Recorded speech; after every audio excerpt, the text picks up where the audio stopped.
خیبر پختونخوا میں security forces کے فتنہ خوارج کے خلاف 2 آپریشنز، 15 خارجی جہنم واصل۔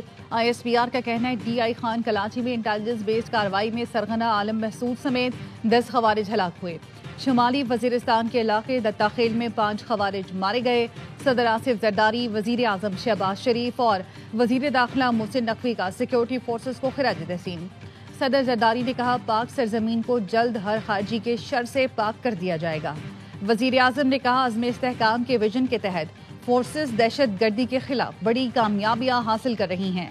وزیر داخلہ نے کہا بہادر سیکیورٹی فورسز نے ایک بار پھر بھارتی اسپانسرڈ دہشت گردوں کے ناپاک عزائم خاک میں ملائے۔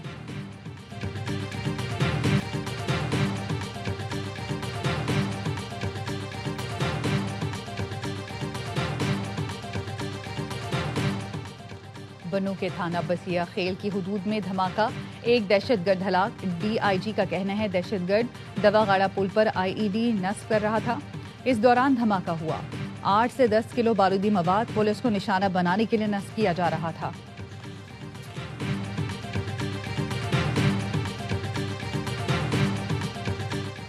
نو منتخب وزیر اعظم آزاد کشمیر کی تقریب حلف برداری کچھ دیر بعد ہوگی۔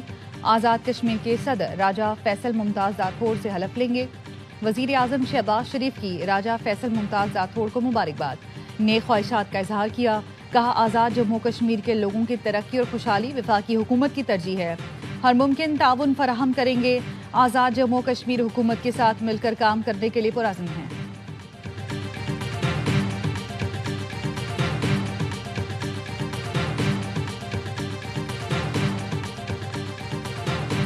This resolution today is just the beginning.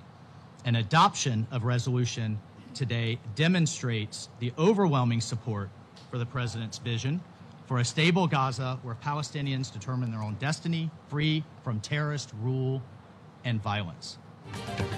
اقوام متحدہ کی سلامتی کونسل کا غزہ امن منصوبے پر اجلاس۔ سلامتی کونسل میں صدر ٹرمپ کے غزہ منصوبے کی حمایت میں قرارداد منظور۔ قرارداد کے حق میں 13 ووٹ آئے۔ روس سمیت 2 ممالک نے ووٹنگ میں حصہ نہیں لیا۔ امریکی مسودے میں بین الاقوامی فورس تعیناتی کی تجویز بھی شامل۔ امریکی مندوب نے کہا تاریخی اور تعمیری قرارداد منظور ہوئی ہے، آج دہائیوں سے جاری خون خرابے کے خاتمے کی جانب قدم ہے۔ مصر، قطر، اردن، سعودی عرب، UAE، ترکی، انڈونیشیا اور پاکستان کی شکر گزار ہیں۔ فلسطینی مزاحمتی تنظیموں نے قرارداد کا مسودہ مسترد کر دیا۔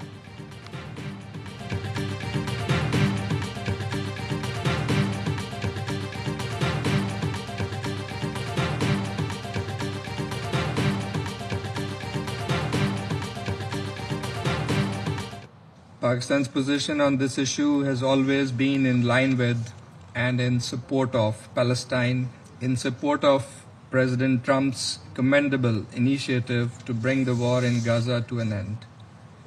We have welcomed that initiative. Pakistan کا صدر ٹرمپ کے غزہ امن منصوبے کا خیر مقدم۔ پاکستانی مستقل مندوب عاصم اتقا نے کہا صدر ٹرمپ کے غزہ امن منصوبے کی حمایت کرتے ہیں۔ غزہ معاہدے سے امن کی امید سامنے آئی۔ پاکستان نے غزہ منصوبے کی قرارداد کے حق میں ووٹ دیا۔ ہمارا بنیادی مقصد غزہ میں معصوم فلسطینیوں کے قتل عام کی روک تھام ہے۔ پاکستان فلسطینی عوام کے ساتھ کھڑا ہے۔ پاکستان کا فلسطین کے لیے موقف ہمیشہ واضح رہا ہے۔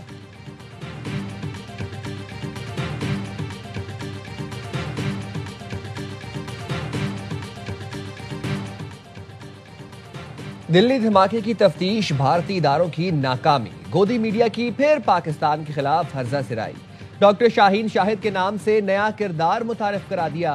بھارتی میڈیا کا دعویٰ ہے کہ ڈاکٹر شاہین شاہد نے بھارت میں 3 پاسپورٹ بنا رکھے تھے، 3 مختلف پاسپورٹ سے پاکستان کا سفر کیا۔ کیا بھارتی امیگریشن کو ایک ہی خاتون کے 3 مختلف پاسپورٹ کا علم نہ ہو سکا؟ بھارتی میڈیا کے مطابق ڈاکٹر شاہین کے 7 بینک اکاؤنٹس اور 1,55,00,000 سے زائد کی ٹرانزیکشنز ہوئیں۔ کیا بھارتی بینکنگ نظام بھی اتنا کمزور ہے کہ مبینہ دہشت گرد خاتون نے 7 بینک اکاؤنٹس بنا لیے؟ 7 بینک اکاؤنٹ سے 1,55,00,000 سے زائد کی ٹرانزیکشن ہو گئی اور بھارت کو پتہ تک نہ چلا۔ بھارتی میڈیا خاتون کے پاس وزٹ کا دعویٰ تو کرتا ہے لیکن کوئی ثبوت پیش نہیں کر سکا۔